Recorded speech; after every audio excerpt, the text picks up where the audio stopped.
तो भाई आज अपने पास है Lenovo की थिंकबुक सीरीज का एकदम ही नया चमचमाता लैपटॉप।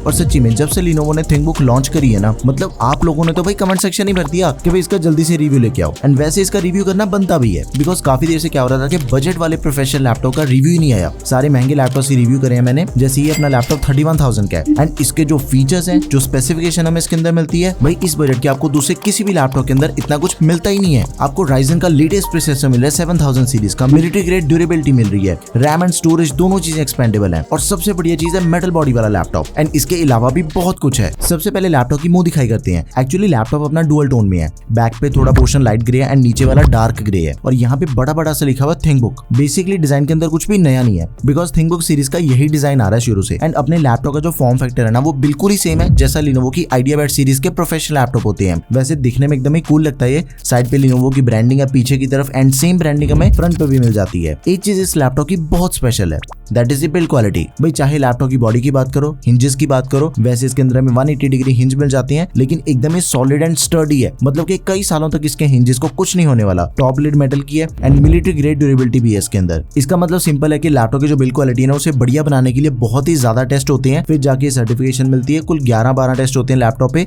वो सारे इसके ऊपर हो रखे हैं। बाकी लैपटॉप में फुल साइज कीबोर्ड मिलता है, नंपैड सेपरेट दिया गया है, एंड यहाँ पे गोल मोटोल साइज का पावर बटन है, एंड इसका जो फिंगरप्रिंट सेंसर है ना, वो भी पावर बटन पे ही है। एंड इसी के साथ ही Lenovo का iconic privacy shutter camera, Windows 11 दे रखी है लैपटॉप में। अब देखो ये जो सारे एडिशनल फीचर्स है ना, वो इसी दाम के आपको दूसरे किसी भी लैपटॉप के अंदर नहीं मिलते। चलो अब इसका मेन मसाला देखते हैं, लेकिन स्पेक से पहले भाई मैंने आपसे कितनी बारी कहा है कि ऑफलाइन अगर आपने लैपटॉप लेना है तो भाई लुधियाना में क्रिएटिव लैपटॉप पॉइंट है ना, मस्त शॉप है भाई। यहाँ से बाय कर सकते हो लैपटॉप को। Lenovo के साथ ही अगर आपको किसी भी दूसरे ब्रांड का लैपटॉप चाहिए, सब कुछ मिलेगा। एंड ब्रांड तो छोड़ो जनाब, हर एक बजट का लैपटॉप है, जो मर्जी बाय करो। एंड देखो जब भी आप जाते हो ना, टेकम का भी बताया करो कि वीडियो देख के आ रहे हो, ऐसे फिर तुम्हारे भाई को भी अच्छा लगता है एंड आपको एक्स्ट्रा डिस्काउंट भी मिलेगा। एंड बाकी इसके ऑनलाइन वाले जो भी बेस्ट बाइंग लिंक्स हैं, वो मैं डिस्क्रिप्शन बॉक्स में ऐड कर दूंगा, आपने उन्हें भी जरूर चेक करना है। नाउ प्रोसेसर, Ryzen 3 प्रोसेसर है 7000 सीरीज का 7330U, 4 कोर 8 थ्रेड्स हैं इसके अंदर। जैसी मर्जी मल्टीटास्किंग करो यार, कोई दिक्कत वाली बात ही नहीं है। एंड यही चीज मैंने भी करी, टेस्ट करते हुए बहुत ही ज्यादा मल्टीटास्किंग करी, लेकिन ये जो अपना लैपटॉप है ये रुकने का नाम ही नहीं ले रहा था। एकदम ही फट से हो रहे थे सारे काम। बेस क्लॉक स्पीड 2.3 GHz है, एंड जो इसकी मैक्स क्लॉक स्पीड है वो 4.3 GHz है। तो परफॉर्मेंस तो लैपटॉप की बढ़िया है। एंड देखो इसके अंदर में 8GB की रैम मिल जाती है, which is expandable up to 16GB, which is good, because आपको 30,000 में ऐसे लैपटॉप भी मिलते हैं जिसके अंदर आपको सिर्फ 4GB की रैम मिलती है। भाई एक चीज का जरूर ध्यान रखना आपने कि 4GB रैम वाला लैपटॉप हमने भूल के भी नहीं लेना, ऐसे फंस जाओगे, बिकॉज 4GB रैम तो भाई आपकी Windows 11 को चाहिए होती है, फिर बाकी काम कैसे करोगे। एंड इसकी जो स्टोरेज है वो भी बाकियों से डबल है। देखो सभी को पता है कि 30,000 के अंदर में 256GB की SSD मिलती है, लेकिन इसके अंदर में 512GB की SSD दे रखी है। It is also expandable up to 1TB। Gen 4 SSD है, तो ये भी चीज काफी बढ़िया है। एंड इसके रीड एंड राइट के स्कोर्स आपके सामने है। AMD की Radeon ग्राफिक्स मिल जाते हैं लैपटॉप में। अभी थोड़ा ध्यान दो, देखो इसमें जो ग्राफिक्स मेमोरी है ना, वो आपको 2GB की डेडिकेटेड मिलती है एंड 3GB की शेयर्ड। मतलब भाई सबसे यूनिक चीज है ये। टोटल अपने लैपटॉप के अंदर ना 5GB ग्राफिक्स मेमोरी होगी, जो कि आपको किसी भी लैपटॉप के अंदर नहीं मिलती। इससे जो परफॉर्मेंस है ना, वो और भी तगड़ी हो गई। मतलब कि टोटल 8GB रैम में से 3GB यूज करेगा अपना ग्राफिक्स,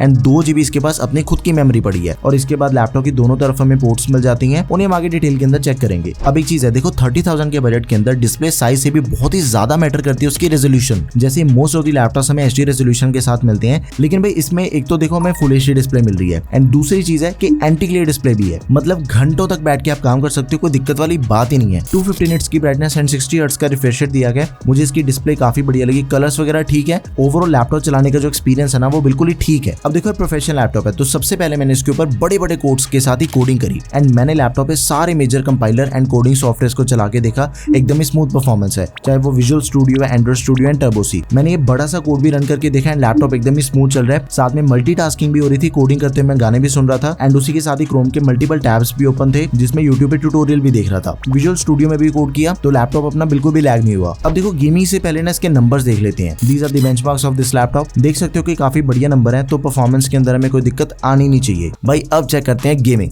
देखो अगर इस लैपटॉप ने अपनी थोड़ी बहुत गेमिंग भी करवा दी ना, मतलब बहुत ही तगड़ी चीज हो जाएगी फिर। तो मैंने बस इसके ऊपर ना GTA 5 खेल के देखी। नेटिव रेजोल्यूशन एंड सेटिंग के ऊपर ना भाई कोई दिक्कत नहीं है गेम के अंदर, एकदम ही स्मूथ चल रही है गेम, बिना किसी लैग के। अब देखो इस लैपटॉप पे अगर GTA 5 चल सकती है ना, तो इसी सेगमेंट की बाकी सारी गेम्स भी इजीली चल जाएंगी, लाइक वैलोरेंट वगैरह। लेकिन एक चीज का हमने जरूर ध्यान रखना है कि ज्यादा एक्सपेक्टेशन नहीं सेट करनी, बिकॉज प्रोफेशनल लैपटॉप है। कभी कभी गेम्स खेलनी है तो वो चीज अपना लैपटॉप करवा देगा। नाउ एडिटिंग, देखो अगर आपने थोड़ी बहुत डिजाइनिंग करनी है ना, फिर तो ये बहुत ही बढ़िया डिवाइस है। मैंने इस पे फोटोशॉप रन किया, लैपटॉप बहुत ही स्मूथ चल रहा था। इसकी जो डिस्प्ले है ना वो थोड़ी सी डल है, तो कलर जो है ना वो एकदम ही ट्रू नहीं दिखते। कलर ग्रेडिंग वाले काम करने हैं तो वो चीज नहीं होने वाली इसके ऊपर, कलर एक्यूरेसी हमें नहीं मिलने वाली। बाकी लैपटॉप ने सॉफ्टवेयर तो एकदम ही स्मूथली चला दिया था, उसके अंदर कोई दिक्कत नहीं है। अगर आपने कभी कभी थोड़ी बहुत एडिटिंग करनी है तो वो चीज तो हो जाएगी, लेकिन कलर एक्यूरेसी वाले काम नहीं होने वाले। उसके लिए शायद से आपको एक्स्ट्रा मॉनिटर लगाना पड़े। एक और चीज है, देखो जिस प्राइस पे हमें लैपटॉप मिल रहा है, इसकी जो स्पेसिफिकेशन है ना, इसे मैं एडिटिंग के लिए बढ़िया नहीं कह सकता। बिकॉज अगर आप चैनल को फॉलो करते हो तो मैंने आपको हमेशा ये चीज समझाई है कि एडिटिंग के लिए हमें हमेशा डेडिकेटेड ग्राफिक कार्ड वाला लैपटॉप ही बाय करना चाहिए, बिकॉज उसके जो थर्मल्स एंड परफॉर्मेंस है ना, वो thin and light professional laptop से बहुत ही बढ़िया होती है। तो इस चीज का आपने भी ध्यान रखना। ओके, आगे बढ़ते हैं, कीबोर्ड का चेक करते हैं। देखो बिल्कुल ही सेम लिनोवो का सिग्नेचर कीबोर्ड है, सेम नीचे से कर्व्स भी है बटन में, दिखने में एकदम ही कूल लगता है। फुल साइज कीबोर्ड है नमपैड के साथ में। नमपैड के ऊपर ही म्यूजिक के कुछ शॉर्टकट्स भी हैं, म्यूजिक को प्ले एंड पॉज करने के, स्टॉप करने के, ये सारी चीजें। वैसे बैकलाइट नहीं है, बट कोई दिक्कत वाली बात नहीं है उसमें। इस प्राइस पे देखो मेटल बिल्ड है, तो देखो कहीं ना कहीं तो कॉम्प्रोमाइज करना ही होगा ब्रांड को। नॉर्मल साइज का ट्रैक पैड है एंड मल्टी जेस्चर को भी सपोर्ट करता है, तो कीबोर्ड एंड ट्रैक पैड बढ़िया दिया है, उसके अंदर कोई दिक्कत वाली बात नहीं है। कनेक्टिविटी में देखो सब कुछ अपने लैपटॉप में है,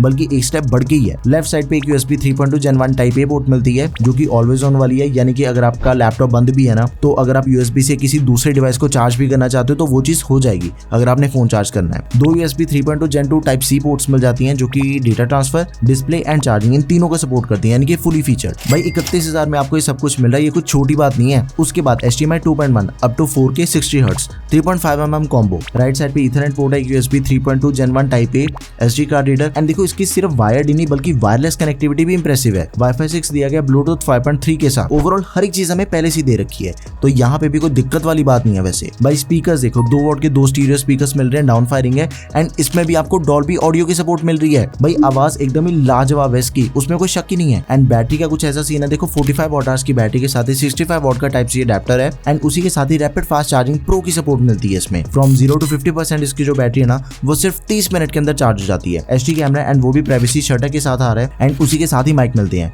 ऑनलाइन मीटिंग ज्वाइन करनी है, क्लासेस अटेंड करना चाहते हो, वीडियो कॉलिंग करना चाहते हो, ये सब कुछ हो जाएगा। देखो यार ओवरऑल काफी तगड़ी चीज बनाई है लिनोवो ने, नहीं तो यार 30,000 के प्राइस में आपको इतना कुछ मिलता ही नहीं है। मेटल की बॉडी मिल रही है, 2 GB डेडिकेटेड ग्राफिक्स मेमोरी मिल रही है, टाइप C चार्जिंग, 15.6 इंचेस की display, minimal design, privacy shutter camera, expandable RAM and storage and अगर आपने गेमिंग भी करनी है तो ओकेजनली अपना लैपटॉप गेमिंग भी करवा देगा। भाई और क्या चाहिए आपको? मेरे हिसाब से तो एकदम ही कमाल का लैपटॉप है, हर एक चीज दी बेस्ट है। प्राइस के हिसाब से तो बहुत कुछ मिल रहा है इसके अंदर, तो जरूर कंसिडर करना चाहिए। और इसका जो बेस्ट बाय लिंक है वो आपको डिस्क्रिप्शन बॉक्स में मिल जाएगा, go for it. Next review बताओ किस लैपटॉप का चाहिए आपको, एंड अगर आपकी कोई भी क्वेरी रहेगी है तो प्लीज उसे भी आप कमेंट सेक्शन में मेंशन कर दो। That's all for this video guys, thank you for watching the video, peace out.